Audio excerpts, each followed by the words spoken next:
28, versículo 12. Está escrito assim: e sonhou, e eis uma escada posta na terra, cujo topo tocava nos céus.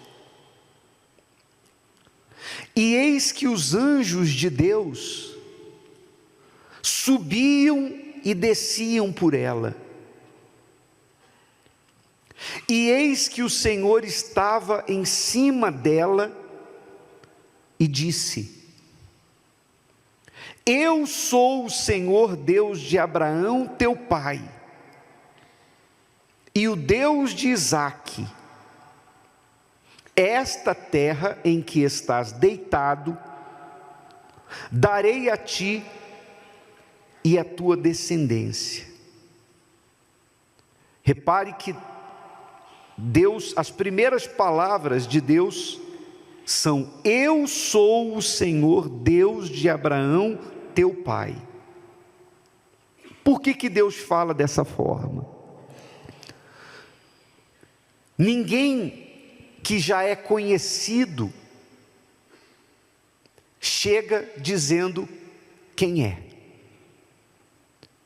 Por exemplo, você vai chegar amanhã no seu trabalho, num ambiente onde tem pessoas que você já trabalha há anos com ela, e vai chegar lá: bom dia a todos, eu sou fulano de tal, moro em tal lugar. As pessoas falam: você está maluco? Eu estou cansado de saber quem você é. Ninguém se apresenta se já é conhecido. Então, quando Deus fala: eu sou o Deus de Abraão, Ele está se apresentando a alguém que não o conhecia. E por que Ele fala Deus de Abraão? Deus, Ele fala: eu sou o Senhor Deus de Abraão teu pai, e o Deus de Isaque. Na verdade, Abraão era pai na fé, mas Abraão era o avô dele e Isaque era o pai dele, ele era neto de Abraão. Então, em outras palavras, Deus está dizendo assim: eu sou aquele de quem você sempre ouviu falar. O teu avô falou de mim, o teu pai falou de mim. Eu sou aquele Deus de quem eles falavam para você. Ou seja, é como se Deus estivesse dizendo agora é a tua vez, agora eu vou me relacionar com você, eu vim para me revelar para você, e assim como fui com eles, eu sou com você a partir de agora. Nesse momento, Jacó tem pela primeira vez uma experiência pessoal com Deus. Repare, pela primeira vez, Jacó estava sozinho, sem o amparo do pai e da mãe. Ele tinha fugido da casa dos seus pais, porque tomou do seu irmão a bênção de primogenitura, e o irmão queria matá-lo. Ele enganou o pai, ele enganou o irmão, enfim, para ter o direito de primogenitura, ele passou o irmão para trás e mentiu para o pai. O pai perguntando quem ele era, ele disse: eu sou Esaú, quando na verdade ele era Jacó. Então, ele estava fugido, ele não tinha nada, ele estava ao relento, fez de uma pedra o seu travesseiro, e naquele momento, no meio do deserto, aliás, normalmente é assim, né? Normalmente a pessoa, ela só encontra Deus na hora do deserto, na hora da dificuldade, porque o coração do homem se quebranta diante da dor. Então, naquele momento, sozinho, sem o amparo do pai, sem garantias para o futuro, porque ele não sabia o que viria pela frente. Você viajar pelo deserto sozinho, naquela época era muito perigoso. Então, ele não sabia o que viria pela frente. E aí, ele acorda pela manhã, e acontece isso aqui que a gente vai ver no versículo 16, pula agora para o 16, está escrito assim: acordando, pois, Jacó do seu sono, disse: Na verdade, o Senhor está neste lugar. E olha o interessante é o que ele fala agora em seguida, o quê? E eu não sabia. Eu não sabia. Deus está comigo e eu não sabia. E temeu. Ou seja, o temor veio sobre ele e disse: quão terrível é este lugar! Este não é outro lugar senão a casa de Deus, e esta é a porta dos céus, porque ele viu os céus abertos sobre ele, e viu os anjos subindo e descendo.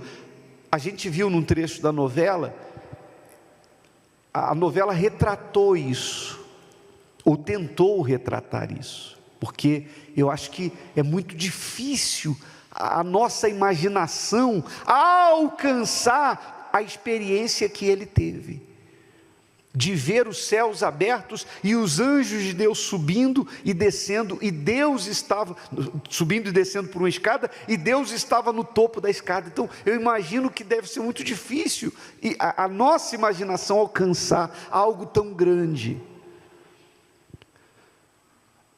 Quando Jacó fala aqui, na verdade o Senhor está neste lugar e eu não sabia, é como se ele estivesse dizendo assim: puxa vida, quer dizer que eu posso contar com os céus, então não preciso enganar mais ninguém, eu não preciso fazer o que eu sempre fiz, eu sempre dei um jeitinho para conseguir o que eu queria, que é comum do homem natural. O homem natural é o homem que só conhece a terra, ele só vê o que os olhos humanos podem ver, então ele não consegue ficar na dependência dos céus, porque ele não viu os céus. Como é que ele vai depender dos céus? O que eu quero dizer sobre depender dos céus? É você passar a viver pela fé nas promessas de Deus, é você passar a viver de maneira que você tem os olhos fitos nas promessas de Deus, e você sabe que aquelas promessas vão se cumprir de um jeito ou de outro.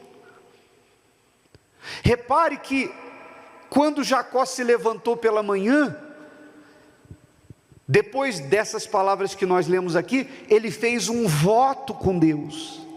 Ele disse: a partir de hoje o Senhor será o meu Deus, não é mais o Deus do meu pai, não é mais o Deus do meu avô, não é o Deus da minha mãe, é o meu Deus. Ele conheceu a Deus, então agora o Senhor será o meu Deus.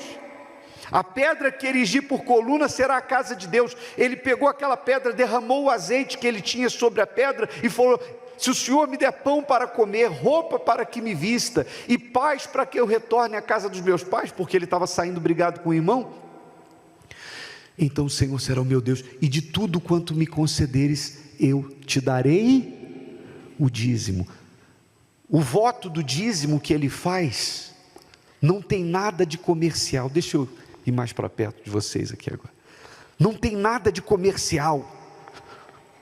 O que na verdade ele estava fazendo naquele momento era colocar Deus à frente de tudo na vida dele. Quando você se torna dizimista, você não pode ver isso como um ato comercial, mas é uma decisão de colocar Deus à frente de tudo na sua vida, reconhecendo que você não depende da terra, você depende dos céus. Bispo, o que muda quando eu passo a depender dos céus? Por exemplo, Jacó trabalhou por mais de 20 anos, ele trabalhou para Labão, e Labão sempre explorou ele nunca fez greve,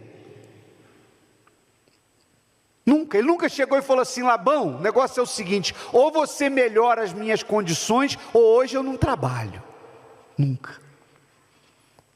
Ele nunca foi trabalhar com cara feia, amarrada, por causa das injustiças que Labão fazia com ele. E por que ele não ficava de cara amarrada? Porque ele não esperava de Labão, ele esperava dos céus.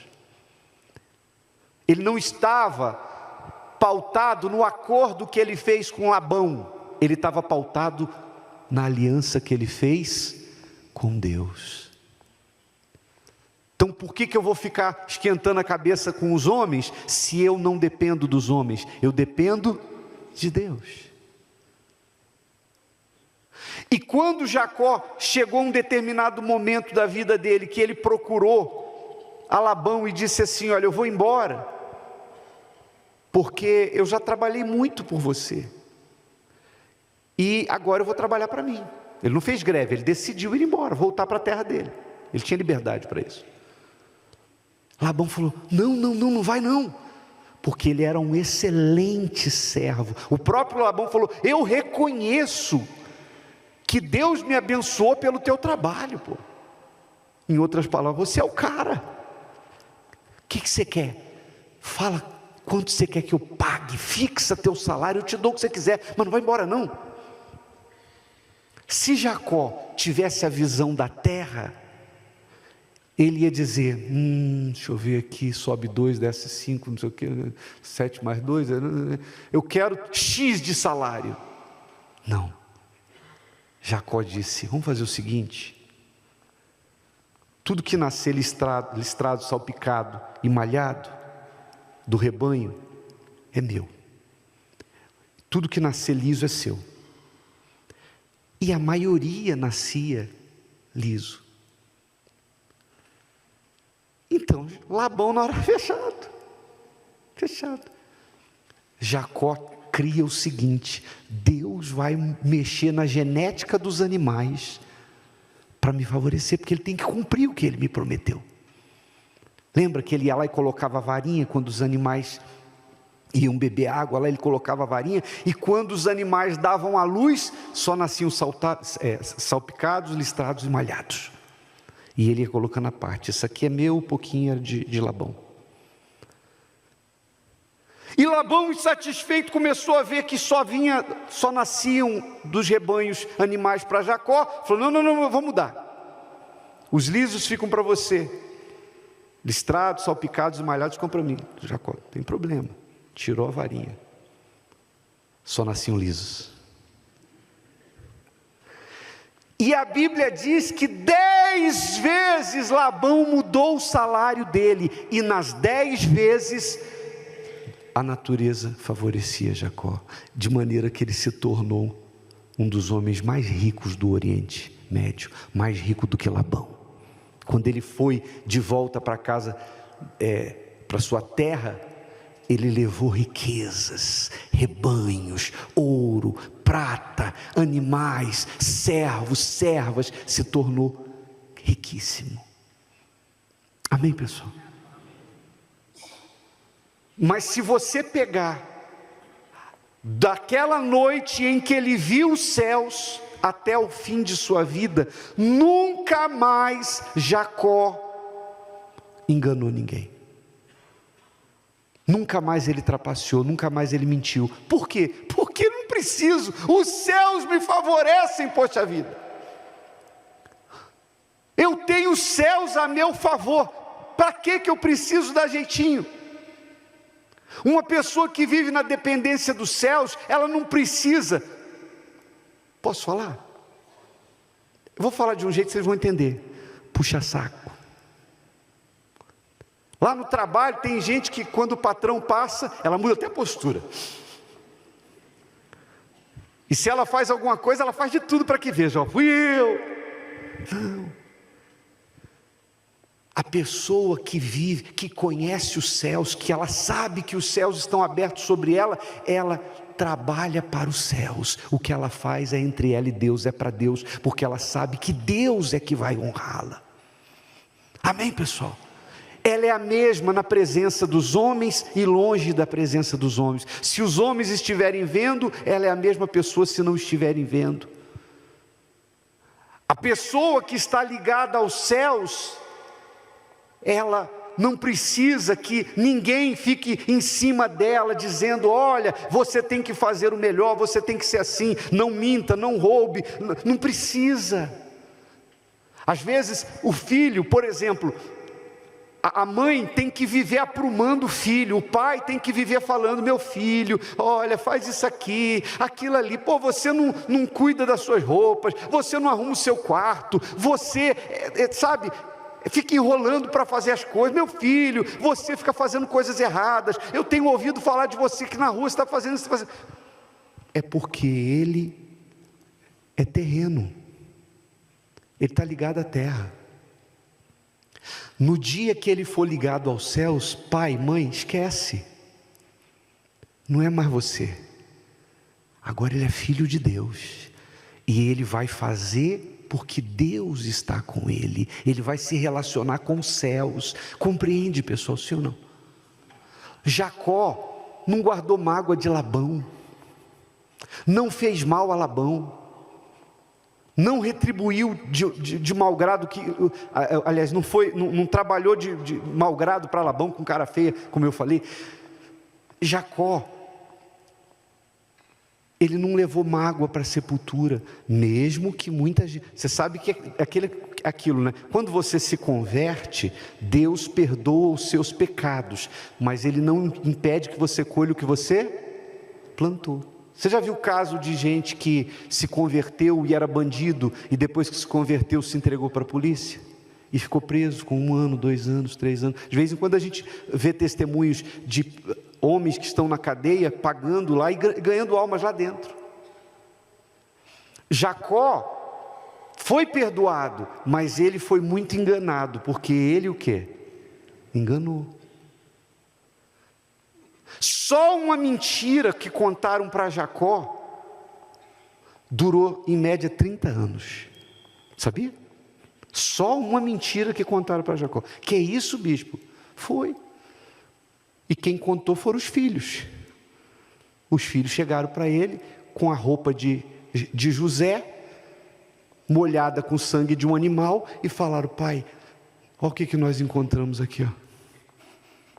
Isso aqui não é a roupa de nosso irmão, pai? Nós encontramos cheia de sangue. E Jacó sofreu quase 30 anos pensando que José estava morto.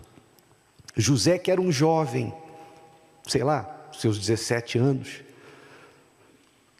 só foi se tornar governador do Egito com 30. Quando ele assumiu o Egito com 30, teve 7 anos de fartura e mais 7 de fome, mais 14. Então a gente, até chegar aos 14 anos, 7 de fome, 7 farturas, 7 de fome, que foi aí que os irmãos de José vieram, o pai mandou eles ao Egito para comprar comida, e que se descobriu que José estava vivo, e Deus o tinha exaltado como governador do Egito. Foi aí que se descobriu que José não estava morto coisíssima nenhuma. Ou seja, Jacó poderia ter ficado com mágoa dos filhos, porque os próprios filhos enganaram ele, mentiram ele. Não, ele viu Deus em tudo. Quando você está ligado aos céus, você vê Deus até nas coisas ruins que acontecem, porque você crê que tudo coopera para o seu bem. Amém, pessoal? Ter a cabeça nos céus, ter essa consciência de que os céus estão abertos sobre você, não é você chegar agora à noite lá na sua casa, ir para o quintal e falar: quero ver, o bispo Adilson falou, abre aí, cadê os anjos? Não é isso. Ter os céus abertos sobre você é você viver confiando na palavra de Deus. Se você é aquela pessoa que todo dia você medita na palavra, você tem a sua mente voltada para a palavra de Deus, você está olhando para as promessas de Deus, e você teve uma experiência pessoal com Ele, então você nunca mais vai se deixar levar pelas coisas da terra. Você vai ligar a televisão, o jornalista vai falar assim: o dólar subiu, a bolsa caiu, A inflação aumentou.